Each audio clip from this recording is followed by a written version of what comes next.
Hi students, in the context of physics class 10, in this lecture I am going to tell you the rules of image formation by a concave mirror. Students, this topic is very important in context to exams, in context to light. Without identifying the rules और उनको समझे बिना आप light को नहीं समझ सकते. सो मैं स्टार्ट कर रहा हूँ. Hope you will concentrate on the lecture. Rules for image formation from concave mirror. तो first of all, in any concave mirror, a line coming parallel to the principal axis, as you are watching in this video, this line is coming parallel to the principal axis. After reflection, it goes from the focus. Remember this, कोई भी line अगर principal axis के parallel आती है तो concave mirror से reflect होने के बाद वो फोकस से जाती है. सेकेंड वन, अगर कोई भी just opposite of this, if a line is going from focus this, then after reflection it would be parallel to the principal axis. In this image you can easily understand this. Third one, if a line, as you are watching, if a line is coming from center of curvature, then it will return back on the same path. अगर centre of curvature से कोई भी line या कोई भी रे mirror की तरफ, स्पेशली कॉन्केव मिरर की तरफ जाती है तो वो सेम पाथ पर वापस आ जाएगी. So I think you will understand this. And last, if a line is going towards the pole, if a line going towards the pole of a ray of light going towards the pole, it will reflect from the same angle. From the laws of reflection हम जानते हैं angle I is always equal to the angle R. Now convex mirror के बारे में एक छोटा सा same system है. we will discuss here also. A line coming parallel to the principal axis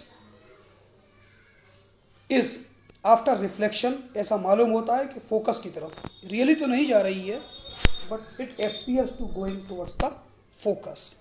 and अगर कोई लाइन पैरेलल है, अगर कोई लाइन फोकस की तरफ जा रही है तो फिर वो पैरेलल हो जाती है.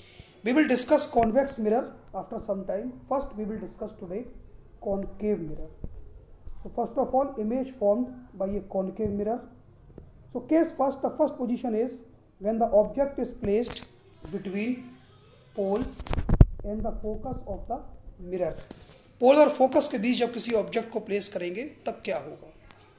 सो मैं जूम कर देता हूँ थोड़ा सा इस इमेज को.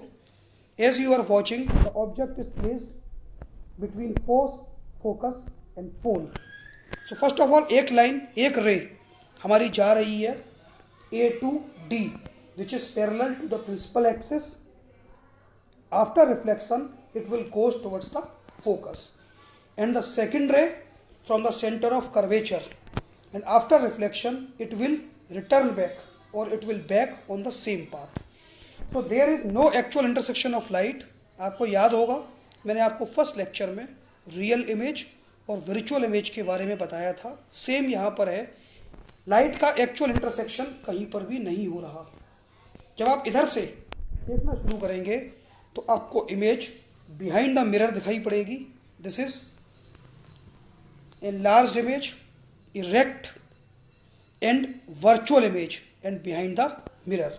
What are the properties? You can see in this behind the mirror, virtual and erect, larger than the object और magnified. By this figure you can understand easily. If you have any problem then tell me on my WhatsApp number. Second one, इस चीज़ का use हमारे लिए बहुत है daily life में. Suppose करें अगर किसी कॉन्केव मिरर की फोकल लेंथ 10 सेंटीमीटर है, तो इसका फोकल लेंथ और पोल के बीच में हम कहीं पर भी ऑब्जेक्ट प्लेस कर सकते हैं, तो इसकी जो इमेज होगी वो हमको बिहाइंड द मिरर मिलेगी। और इसका यूज़ डेली लाइफ में बहुत होता है। जो लेडीज मिरर यूज़ करती हैं अपने पर्स में, वो कॉन्केव मिरर होता है। स्पून में यूज़ कर सकते हैं, मैच स्टिक को अगर उसके पास लाएं तो बड़ा दिखाई पड़ेगा। तो हम किसी भी ऑब्जेक्ट की एनलार्ज्ड इमेज देखने के लिए कॉन्केव मिरर की इस प्रॉपर्टी को यूज़ करते हैं। Next one, when the object is placed at the focus, अगर किसी ऑब्जेक्ट को फोकस पर प्लेस किया जाए, then the image will form at infinity because the line, the ray going towards the mirror principal to parallel axis, after reflection it will goes from the focus and the line going from center of curvature will return on the same path. They will not meet easily, so they will meet at infinity, ऐसा मान के चलते हैं हम, and there will be a large real and inverted image will formed. You can see this, I am highlighted. When an object is placed at the focus of a concave mirror, then the image formed is at infinity, real and inverted, and highly magnified. You will remember these three things: infinity, real and inverted, highly magnified. इस property का use हम daily life में सबसे easily किसी भी torch के लिए करते हैं। किसी भी टॉर्च में आपने देखा होगा, बल्ब को फोकस पर प्लेस कर देते हैं और यहाँ से जितनी भी रेज जाती हैं वो बल्ब में लगे हुए मिरर, बल्ब के चारों तरफ लगे हुए मिरर से रिफ्लेक्ट होने के बाद बहुत दूर तक पैरेलल बीम ऑफ लाइट में कन्वर्ट हो जाती हैं। ये हमारी डेली लाइफ का यूज़ है। डिश टीवी के एंटेना में भी हम इसी चीज़ का यूज़ करते हैं। आप ये इजीली देख सकते हैं। Case 3, when the object is placed between focus and centre of curvature, जब किसी ऑब्जेक्ट को फोकस और सेंटर ऑफ कर्वेचर के बीच में प्लेस करते हैं, then what will happen, the image will form beyond the centre of curvature, means between the infinity and centre of curvature, real and inverted and larger than the object. Object से बड़ी image बनती है, real बनती है, inverted बनती है। Next case, case 4, this is a very important case, when the object is placed at the center of the curvature of a concave mirror. If the center of curvature पे अगर object रखा है तो उसकी image आप देख रहे हैं सेंटर ऑफ कर्वेचर पर ही बनती है। कैसे? एक लाइन या एक रे आप पैरेलल टू प्रिंसिपल एक्सिस डालेंगे, वो फोकस से होकर जाएगी, और दूसरी जो आप फोकस से डालेंगे वो प्रिंसिपल एक्सिस के होकर थ्रू जाएगी। सॉरी, वो जो फोकस से डालेंगे वो पैरेलल होगी प्रिंसिपल एक्सिस पर। ये दोनों इंटरसेक्ट करती हैं at the centre of curvature. So centre of curvature पर रखे ऑब्जेक्ट की इमेज सेंटर ऑफ कर्वेचर पर ही फॉर्म होती है। It is real, inverted and very important, same size of the object. ये बहुत इंपॉर्टेंट प्रॉपर्टी है। किसी भी मिरर की फोकल लेंथ पता लगाने का ये बहुत इजी मेथड है। ये प्रैक्टिकली आप कर सकते हैं। जहाँ पर इमेज सेम साइज की बनने लगे वहाँ की हाफ, आप जानते हैं सेंटर ऑफ कर्वेचर से पोल तक की दूरी को रेडियस ऑफ कर्वेचर बोलते हैं, और फोकल लेंथ उसकी हाफ होती है। Next, case 5, when the object is beyond the centre of curvature of a concave mirror, जब ऑब्जेक्ट सेंटर ऑफ कर्वेचर से और इन्फिनिटी के बीच में कहीं पर भी प्लेस किया जाए, तब इमेज कहाँ बनेगी? So in this figure you can see a ray of light is going towards the mirror parallel to principal axis. After reflection it will go from the focus as you are watching, and second ray is going from center of curvature. It will return back from the center of curvature. They will intersect between center of curvature and focus.